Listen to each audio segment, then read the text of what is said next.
कल्पना कीजिए एक विद्वान की जिसने 10 लाख हदीसें कंठस्थ कर लीं, अपने ज्ञान से लोगों को चकित कर दिया, लेकिन उससे ईर्ष्या भी की गई। उनके शब्दों को शासकों के लिए खतरनाक माना गया।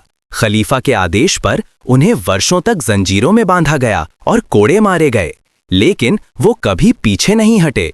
उन्होंने अत्याचारियों के सामने चुप्पी नहीं साधी और लोगों के विश्वास के लिए खुद को बलिदान कर दिया। वो अल्लाह के दोस्त थे जो हर रोज 300 रकात नमाज पढ़ते थे। वो इतने महान विद्वान थे कि खिज़्र अलैहिस्सलाम ने भी उन्हें सलाम भेजा और अपने गहरे ज्ञान से उन्होंने हम्बली मजहब की स्थापना की। लेकिन वो एक दर्जी के रूप में अपनी रोटी कमाते थे और गरीब और साधारण जीवन जीते थे। कुछ लोगों ने उन्हें उम्मत का उद्धारकर्ता कहा, लेकिन उन्होंने कभी अपनी आत्मा पर भरोसा नहीं किया और जीवन भर प्रायश्चित करते रहे। वो बुहारी, अबू मुस्लिम, अबू दाऊद और तिर्मिज़ी जैसे प्रसिद्ध हदीस विद्वानों के महान शिक्षक थे। अब आप उनका संघर्ष और आस्था से भरा जीवन देखेंगे। हमारे चैनल को सब्सक्राइब करना और नोटिफिकेशंस ऑन करना ना भूलें। आप वीडियो को लाइक और कमेंट करके हमारा समर्थन कर सकते हैं। अगर आप तैयार हैं तो आइए शुरू करते हैं। इमाम अहमद बिन हम्बल अहले सुन्नत के 4 महान मजहबों में से एक हम्बली मजहब के संस्थापक हैं। उन्होंने कुरान और हदीस के प्रकाश में मुसलमानों को एक मजबूत और स्पष्ट रास्ता दिखाया। 4 महान मजहब इमामों में से एक अहमद बिन हम्बल इस्माइल अलैहिस्सलाम के वंशज थे। अहमद बिन हम्बल का जन्म 780 ईस्वी में बगदाद में हुआ था। महज 15 साल की उम्र में उन्होंने कुरान कंठस्थ कर लिया। बाद में उन्होंने अबू यूसुफ से अरबी और फिक्ह, इस्लामी न्यायशास्त्र की शिक्षा ली। उन्होंने हदीस सीखने को अपने जीवन का केंद्र बनाया और अपने ज्ञान को गहरा करने के लिए बगदाद में कई शिक्षकों से अध्ययन किया। उनके सबसे महत्वपूर्ण शिक्षकों में इमाम शाफई थे। 19 साल की उम्र में अहमद बिन हम्बल ने अपने हदीस के अध्ययन को जारी रखने के लिए पहले कूफा और फिर बसरा की यात्रा की। बसरा की अपनी एक यात्रा से लौटते समय उन्हें जानने वाले एक व्यक्ति ने उनकी पीठ पर कई किताबें और नोट्स लिए हुए देखा और आश्चर्यचकित हुआ।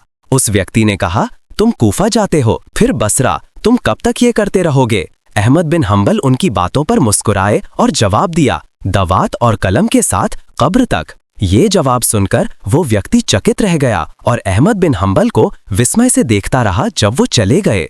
बाद में ज्ञान के प्रति अपने प्रेम और काबा को देखने की इच्छा के साथ उन्होंने 5 बार हज किया, 2 बार गर्म रेत पर चलकर और 3 बार ऊंट की सवारी करके। काबा की अपनी पहली यात्रा पर उन्होंने मस्जिद अल हरम में कई छात्रों से घिरे एक व्यक्ति को देखा। जब उन्हें पता चला कि वो इमाम शाफई हैं, तो वो उत्साहित हो गए और सोचने लगे कि वो उनसे क्या सीख सकते हैं। चूंकि इमाम शाफई हमेशा भीड़ से घिरे रहते थे, अहमद ने उनके अकेले होने का धैर्यपूर्वक इंतजार किया, फिर जल्दी से अपने सवाल पूछने के लिए उनके पास पहुंचे। इमाम शाफई कम उम्र में ज्ञान के लिए उनकी उत्सुकता देखकर प्रसन्न हुए और उन्हें छात्र के रूप में स्वीकार किया। उन्हें लंबे समय तक पढ़ाया। एक साथ लंबा समय बिताने के बाद इमाम शाफई ने उनके बारे में कहा, मैंने बगदाद में अहमद बिन हम्बल से अधिक गुणी, पायस, जानकार और विद्वान किसी को नहीं देखा है। पहाड़ों और पत्थरों का सोने में बदल जाना। एक दिन हज के लिए जाते समय अहमद बिन हम्बल रास्ता भटक गए। जैसे ही वो चलते रहे, उन्होंने सफेद बालों और दाढ़ी वाले एक बूढ़े ग्रामीण को देखा। वो उसके पास गए और कहा कि वो रास्ता भटक गए हैं और पूछा कि किस रास्ते जाना है। ग्रामीण ने मजबूत आवाज में जवाब दिया, अहमद, तुम खुद को क्या समझते हो कि तुम अल्लाह के घर बैतुल्लाह जा रहे हो? अगर अल्लाह तुम्हारे वहां जाने से खुश नहीं है तो बेशक तुम रास्ता भटक जाओगे। ये अप्रत्याशित जवाब सुनकर अहमद बिन हम्बल ने आश्चर्य से कहा, ऐ मेरे रब, तेरे ऐसे बंदे कोनों में और लोगों की नजरों से दूर छिपे हुए हैं। तब उस आदमी ने कहा, तुम क्या सोचते हो अहमद? अल्लाह के ऐसे बंदे हैं कि अगर वे अल्लाह से मांगे तो उनके लिए सारे आसमान और जमीन सोने में बदल जाएंगे। उसी क्षण धरती और पहाड़ अचानक सोने में बदल गए। अहमद बिन हम्बल बेहोश होकर जमीन पर गिर पड़े। बाद में उस आदमी ने उन्हें उठाया और उन्हें रास्ता दिखाया। अहमद अपने अभी अभी अनुभव किए गए चमत्कार से विस्मय में अपने रास्ते पर चलते रहे। अहमद बिन हम्बल और खलीफा महमूद। एक बहुत ही दिलचस्प नियति खुद को दोहराएगी, बिल्कुल अबू हनीफा और इमाम शाफई की तरह। अहमद बिन हम्बल का जीवन भी इस्लामिक राज्य द्वारा यातना और कारावास के साथ गुजरेगा।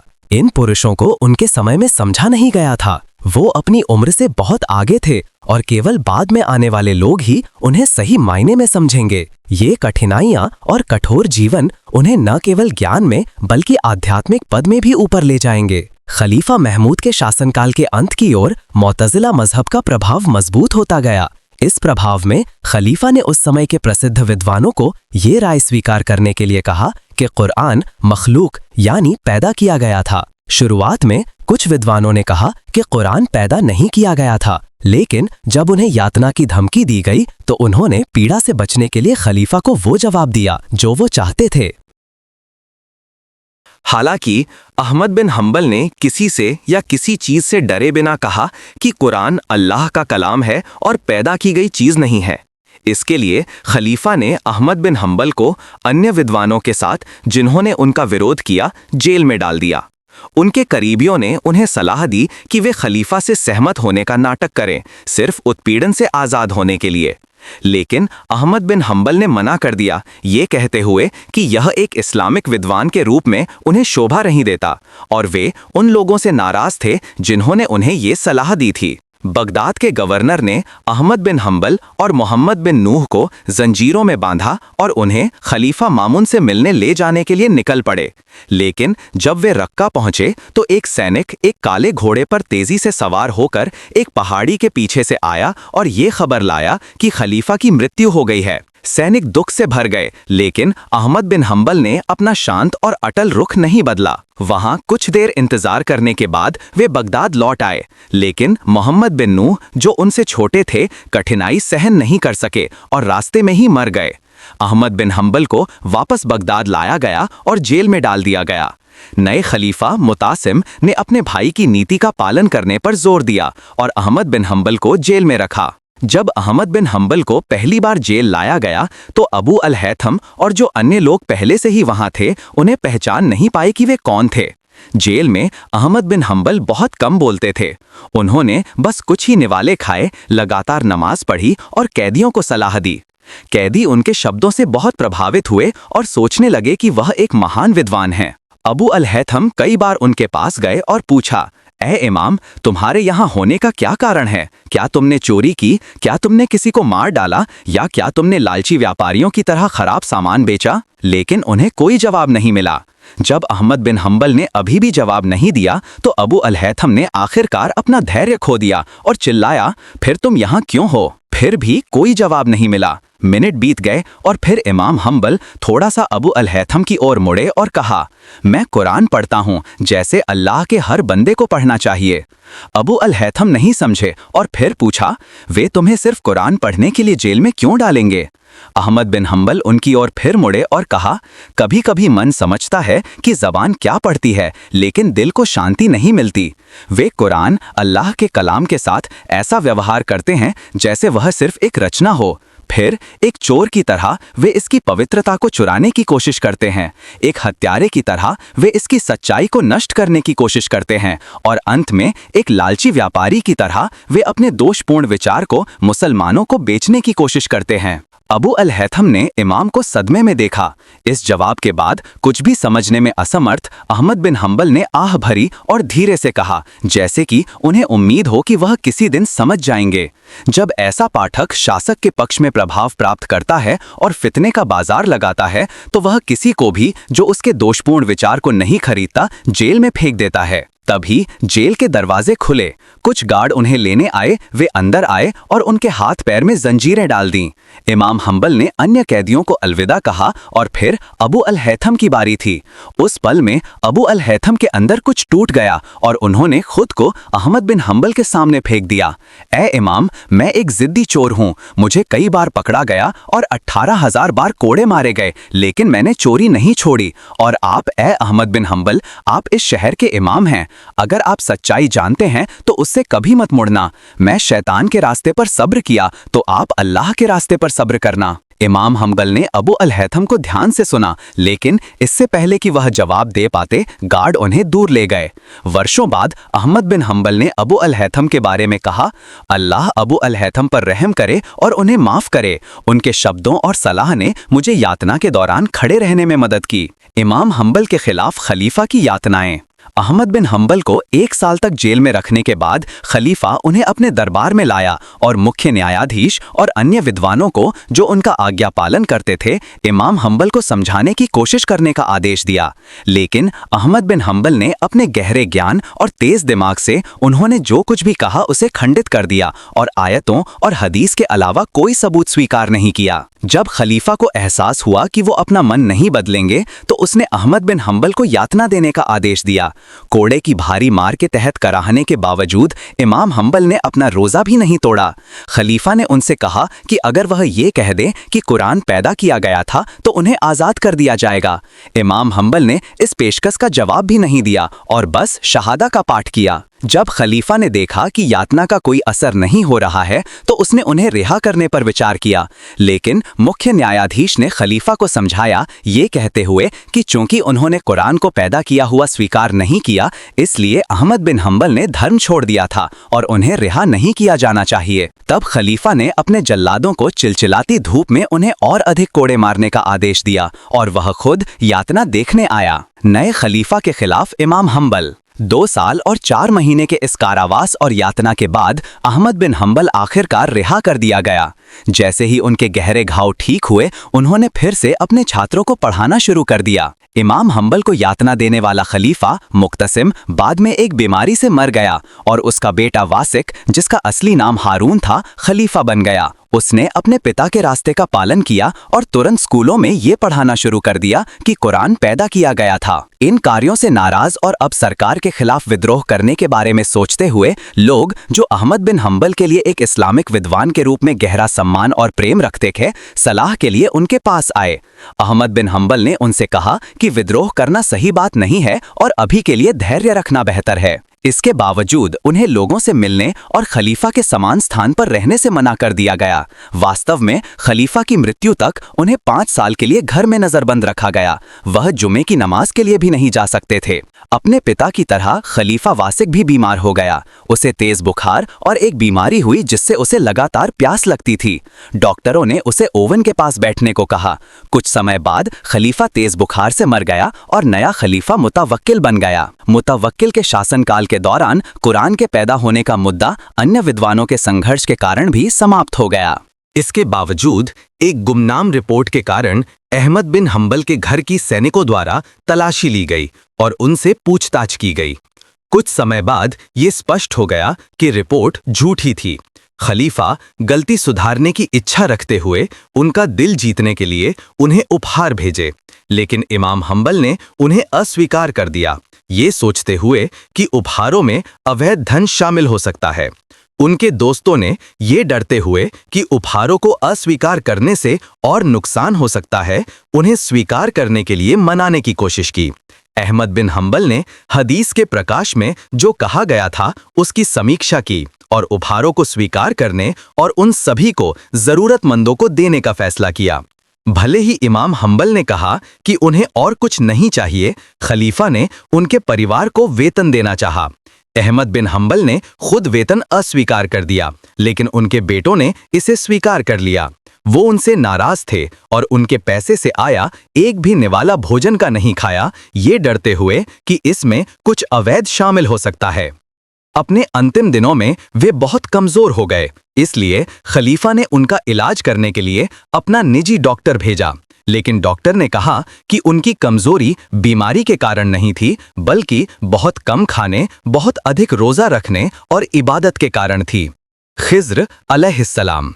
एक दिन जब अहमद बिन हंबल और उनके छात्र बैठे थे, एक आदमी अंदर आया और पूछा, अहमद बिन हंबल कौन हैं? जिज्ञासा में सब चुप रहे। अहमद बिन हंबल खड़े हुए और कहा, मैं अहमद बिन हंबल हूं, तुम क्या चाहते हो? उन्हें पाकर उत्साहित वो आदमी बोलने लगा, मैं 400 फरसक दूर से आया हूं। एक जुमे की रात मैं सो रहा था, मेरे सपने में कोई मेरे पास आया और पूछा, क्या तुम अहमद बिन हंबल को जानते हो? मैंने कहा, नहीं, मैं नहीं जानता। तब उसने कहा, बगदाद जाओ, उन्हें पूछो और जब तुम उन्हें पाओ तो उन्हें बता देना कि खिज्र अलैहिस्सलाम ने तुम्हें सलाम भेजा है। आसमान में फरिश्ते तुमसे खुश हैं क्योंकि तुमने कभी अपने नफ्स यानी इच्छाओं का पालन नहीं किया। तुम अल्लाह का आज्ञा पालन करने में बहुत सब्र करने वाले थे। फिर उसने कहा, तो मैं तुम्हें ढूंढने आया। अहमद बिन हंबल ने उत्साह से अपने हाथ उठाए और कहा, माशा अल्लाह, ला हौल वला कुव्वता इल्ला बिल्लाह।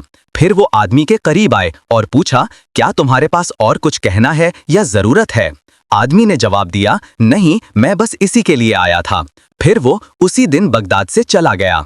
उनके बेटे अब्दुल्ला के अनुसार यातनाओं से पहले इमाम हंबल हर दिन 300 रकात नमाज पढ़ते थे, लेकिन बाद में क्योंकि उनका शरीर यातना से कमजोर हो गया था, वो केवल लगभग आधा ही पढ़ पाते थे। उन्होंने हर दिन कुरान का 1/7वां हिस्सा पढ़ना भी जारी रखा। अहमद बिन हंबल ने न केवल अपने गहरे ज्ञान से बल्कि अपनी हिम्मत से भी सभी को चकित कर दिया। जिहाद का इनाम कमाने के लिए उन्होंने कुछ समय के लिए थासूस में सीमा प्रहरी के रूप में सेवा की और एक लड़ाई में भी शामिल हुए। 5000 छात्रों के साथ ज्ञान का दायरा। अबू जुरा के साथ उनकी बातचीत के अनुसार अहमद बिन हंबल को 10 लाख हदीसें जुबानी याद थीं। उनके बेटे अब्दुल्ला ने यह भी कहा कि उनके पिता ने 10 लाख हदीसें जमा की और खुद के लिए ये नियम बनाया कि वो हर उस हदीस को याद करेंगे जिसे वे लिखते थे। अपने छात्र जीवन के बाद जो 40 साल की उम्र तक चला, इमाम हंबल ने हदीस पढ़ाना शुरू कर दिया। लगभग 5000 छात्र उनके चारों ओर इकट्ठा होते थे, उनके गहरे ज्ञान से लाभ उठाने के लिए उत्सुकता से इंतजार करते थे। भले ही इमाम हंबल की याददाश्त बहुत मजबूत थी, हदीस के प्रति सम्मान के कारण वो पढ़ाते समय भी अपने नोट्स की जांच करते थे। ये देखकर कि उनके शिक्षक 10 लाख हदीसें जुबानी याद होने के बावजूद सम्मान के कारण अभी भी अपने नोट्स की जांच करते थे, उनके छात्रों ने उनके लिए और भी अधिक प्रशंसा महसूस की। उनके सबसे प्रसिद्ध छात्रों में प्रसिद्ध हदीस विद्वान बुखारी, मुस्लिम, अबू दाऊद और तिर्मिजी थे।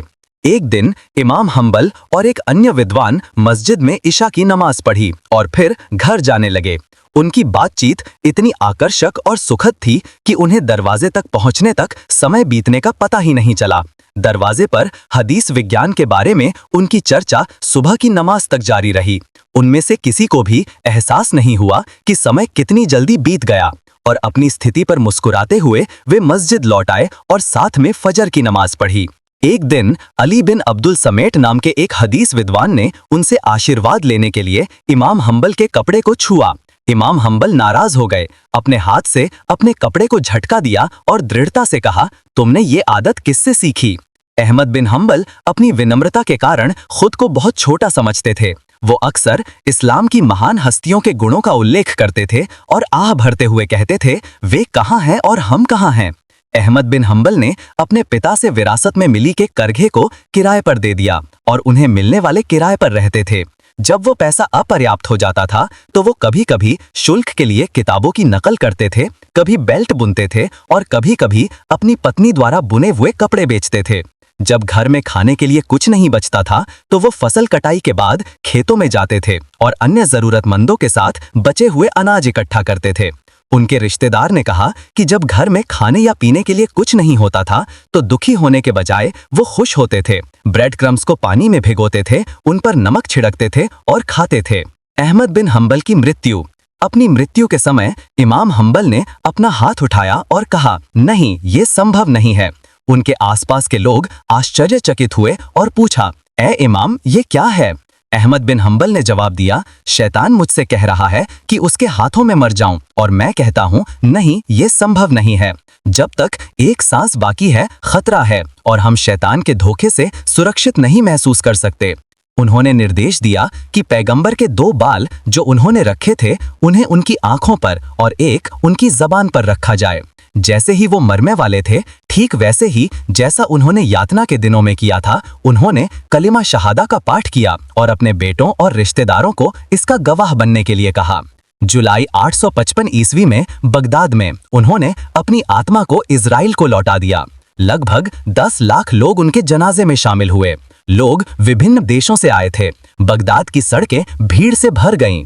उनके दोस्तों में से एक मोहम्मद बिन कुजाइमा ने सुनाया, मैंने अलेक्जेंड्रिया में रहते हुए अहमद बिन हंबल की मृत्यु की खबर सुनी। मैं बहुत दुखी था। एक रात मैंने उन्हें सपने में देखा, खुशी से अपनी बाहें हिलाते हुए चल रहे थे। मैंने उनसे कहा, ए इमाम, ये कैसी चाल है? मैंने दुनिया में तुम्हें कभी ऐसा नहीं देखा। अहमद बिन हंबल ने कहा, दुनिया में जिन्होंने अल्लाह के धर्म की सेवा की वो जन्नत में ऐसे चलते हैं। मैं और उत्सुक हुआ और पूछा, अल्लाह ने तुम्हारे साथ कैसा व्यवहार किया? इमाम हम्बल ने कहा, अल्लाह ने मेरे सिर पर एक ताज रखा, मेरे पैरों पर सोने के जूते रखे और कहा, ए अहमद, क्योंकि तुमने ये नहीं कहा कि कुरान पैदा किया गया था, तुम्हें ये सम्मान मिला है। ए अहमद, सूफियान अथौरी की दुआएं हैं जो तुम तक पहुंची हैं। जैसे तुमने दुनिया में उनके साथ नमाज पढ़ी, वैसे ही यहाँ भी उनके साथ नमाज पढ़ो। तब मैंने दुआ की, ए दुनिया के रब, हमें माफ कर दे और हम पर रहम कर, हमसे सवाल न कर। इस दुआ के बाद अल्लाह ने कहा, ए अहमद, ये जन्नत है, इसमें दाखिल हो जाओ, और मैं जन्नत में दाखिल हो गया। अहमद बिन हम्बल ने अपने सबसे महत्वपूर्ण काम अल मुस्नद को छोड़कर व्यक्तिगत रूप से उनके नाम पर लिखी गई किसी भी किताब को नहीं लिखा, ना ही उन्होंने अपने शब्दों और फतवों को लिखने की अनुमति दी। ये सुनाया जाता है कि उन्होंने इसलिए ऐसा नहीं किया क्योंकि वो कुछ नया सीख सकते थे और अपना नजरिया बदल सकते थे। उनकी मृत्यु के बाद जो काम आज हम तक पहुंचे हैं, वो उनके बेटे अब्दुल्ला और अन्य छात्रों द्वारा लिखे गए थे। हम वीडियो के अंत तक पहुंच गए हैं। अगर आपको ये अद्भुत कहानी और लोगों तक पहुंचाए तो कृपया चैनल को लाइक, शेयर, सब्सक्राइब करें और दुआ के साथ एक कमेंट छोड़ें। अल्लाह आप सभी से राजी हो। आमीन।